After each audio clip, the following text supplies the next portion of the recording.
Hello बच्चों, let's read the question. So question says that in which of the following option the order of arrangement does not agree with the variations of the property indicates against it. यानी कि जो भी यहाँ पे property लिखा है वो आपके पास एग्री नहीं करता, मतलब इनकरेक्ट लिखा है, ये हमें आइडेंटिफाई करना है। तो यहाँ पे देखा जाए तो मेटेलिक रेडियस की बात कही गई है, आयनिक साइज की बात कही गई है, आयनिक एंथैल्पी की बात कही गई है और इलेक्ट्रॉन की एंथैल्पी की बात कही गई है। तो सबसे पहले इन जनरल जो ट्रेंड्स होते हैं उसके बारे में हम थोड़ा सा लिख लेते हैं कि left to right periodic property में क्या ट्रेंड्स हैं और down the group periodic property में क्या ट्रेंड्स है। तो लेफ्ट राइट क्या होता है, आपका मेटेलिक रेडियस डिक्रीज करती है। ठीक है, मेटेलिक रेडियस की बात करें, हालांकि मेटेलिक रेडियस ज्यादातर डाउन द ग्रुप ही आती है क्योंकि आपके मेटल्स जनरली एस ब्लॉक में है और ज्यादातर यहाँ पे एस ब्लॉक के एलिमेंट्स मुझे दिख रहे हैं और कुछ आपके हैलोजेंस हैं। तो फिर भी अगर लिखना हो तो यहाँ पे लिख देता हूँ एम आर, मतलब metallic radius left to right decrease करती है। ठीक है, या फिर इन जनरल साइज की बात करें तो साइज डिक्रीज करती है क्योंकि जेड इफेक्टिव इंक्रीज करते हैं। जेड इफेक्टिव क्या होता है, इफेक्टिव न्यूक्लियर चार्ज इंक्रीज करती है। डाउन द ग्रुप क्या होता है, नंबर ऑफ सेल इंक्रीज करने की वजह से मेटेलिक रेडियस भी बढ़ती है। नंबर ऑफ सेल बढ़ने की वजह से आपका नंबर साइज भी इंक्रीज करती है। नेक्स्ट अगर बात करें हम इलेक्ट्रॉन नेगेटिविटी के बेस पे, हम एक चीज देख सकते या साइज के बेस पे हम ये देख सकते हैं, यहाँ पे आप ऐसा भी लिख लो कि साइज, क्योंकि मेटेलिक रेडियस नहीं होगा क्योंकि बागी इधर आके नॉन मेटल्स के एलिमेंट्स आ जाते हैं, इसलिए हम यहाँ पे इन जनरल साइज लिख देंगे कि साइज डिक्रीज करती है। तो आयनाइजेशन एंथैल्पी क्या होती है, आयनाइजेशन एंथैल्पी होती है कि साइज जितना स्मॉलर होगा इलेक्ट्रॉन निकलना उतना डिफिकल्ट होगा। आयनाइजेशन एंथैल्पी मतलब होता है इलेक्ट्रॉन्स का रिमूवल किसी भी आइसोलेटेड गैसेस एटम से। तो आइसोलेटेड गैसेस एटम से निकालेंगे तो साइज जितना छोटा होगा न्यूक्लियस के पास होगा तो इलेक्ट्रॉन निकलना डिफिकल्ट होगा। तो इसका मतलब left to right ionisation enthalpy increase करती है। तो डाउन द ग्रुप क्या हो जाएगी, डिक्रीज कर जाएगी, तो ये डिक्रीज हो गया।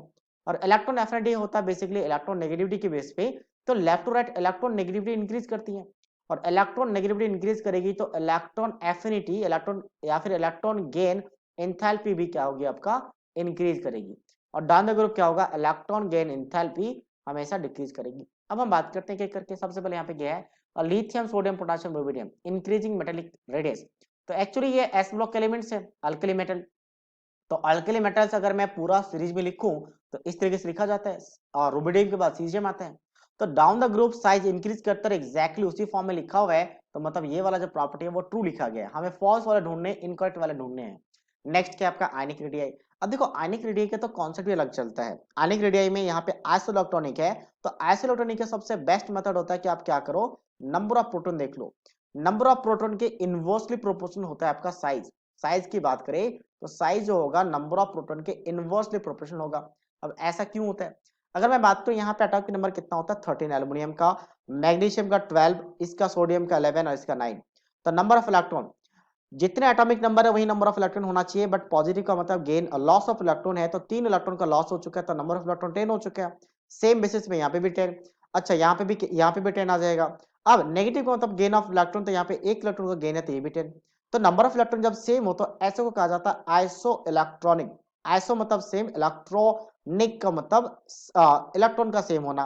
और आइसोलेटिक केस में ये वाला रूल काम करता है। ऐसा इसलिए क्योंकि मान लो एल्यूमिनियम की बात करते हैं, तो एल्यूमिनियम में 13 प्रोटॉन है। अब प्रोटॉन कैसे निकालेंगे, तो जो एटॉमिक नंबर होता है वही प्रोटॉन होता है। तो प्रोटॉन कभी चेंज नहीं करते हैं आयंस में, क्योंकि नंबर ऑफ इलेक्ट्रॉन का बस चेंजिंग होता है। नंबर ऑफ इलेक्ट्रॉन लॉस से गेन कर सकता है, प्रोटॉन एज इट इज रहते हैं। और फ्लोरीन की बात करें तो फ्लोरीन यहाँ पे है, तो यहाँ पे 9 प्रोटॉन है। अब सोचो outer most, not outer most, total distribution जो होगा दो शेल में, फर्स्ट एंड सेकंड शेल में 10 इलेक्ट्रॉन है और यहाँ पे भी 10 इलेक्ट्रॉन है।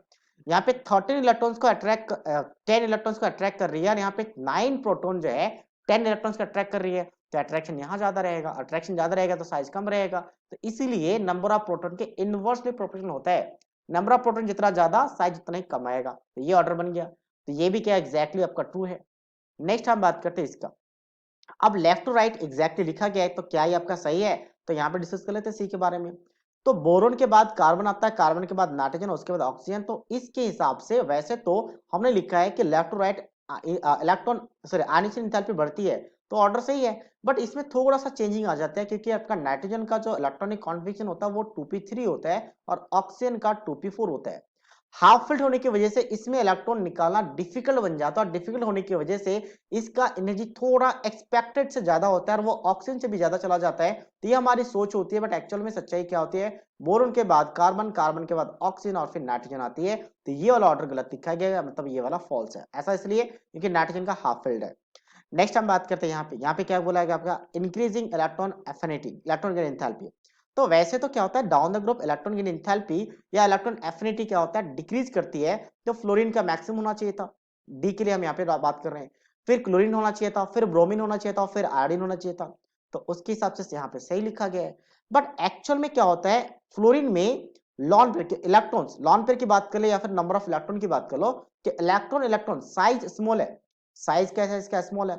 साइज स्मॉल होने की वजह से इलेक्ट्रॉन इलेक्ट्रॉन में रिपल्शन होता है, रिपल्शन होने की वजह से इसका इलेक्ट्रॉन गेन करना थोड़ा डिफिकल्ट बन जाता है एज कंपेयर टू क्लोरीन, क्योंकि क्लोरीन का इलेक्ट्रॉन नेगेटिविटी भी लगभग थर्ड मोस्ट इलेक्ट्रॉन नेगेटिव है, और साथ साथ में साइज भी ठीक ठीक है। तो बहुत ही सुटेबल ये एलिमेंट्स, सबसे ज्यादा बेस्ट एलिमेंट्स होता है इलेक्ट्रॉन गेन करने के लिए एज कंपेयर टू फ्लोरीन।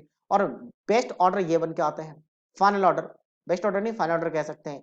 तो पूरे पीरियोडिक टेबल में most electron gain enthalpy chlorine का ही होता है, इसका मतलब ये वाला भी ऑर्डर कैसा आपका फॉल्स है। तो यहाँ पे दो आंसर हो जाएंगे, that is option C and D. So option C and D is the final answer of this question. I hope you understood it well. All the best.